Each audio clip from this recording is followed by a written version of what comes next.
ڕۆژێک بەر لە بەڕێوەچوونی پرۆسەی ڕیفراندۆم کۆماری ئیسلامی ئێران ناوچە سنووریەکانی هەرێمی کوردستان تۆپباران ئەکات.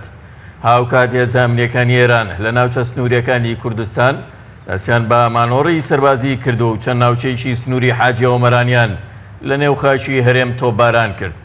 پامنێری پێیان لە قەزای سۆران گواستیەوە بەیانی ئەمڕۆ وڵاتی ئێران ماوەی کاتژمێرێک تۆپبارانی کوێستانەکانی بناری هەڵگوردی کرد لە سنووری ناحی حاجی ئۆمەران بۆ هۆی ئەنجامدانی پرۆسەی ڕیفراندۆمەوە. پێشتر وڵاتی ئێران ڕاگەیاندبوو دەستکراوە دەبێت بۆ لێدانی حیزبە نەیارەکانی لە هەرێمی کوردستان.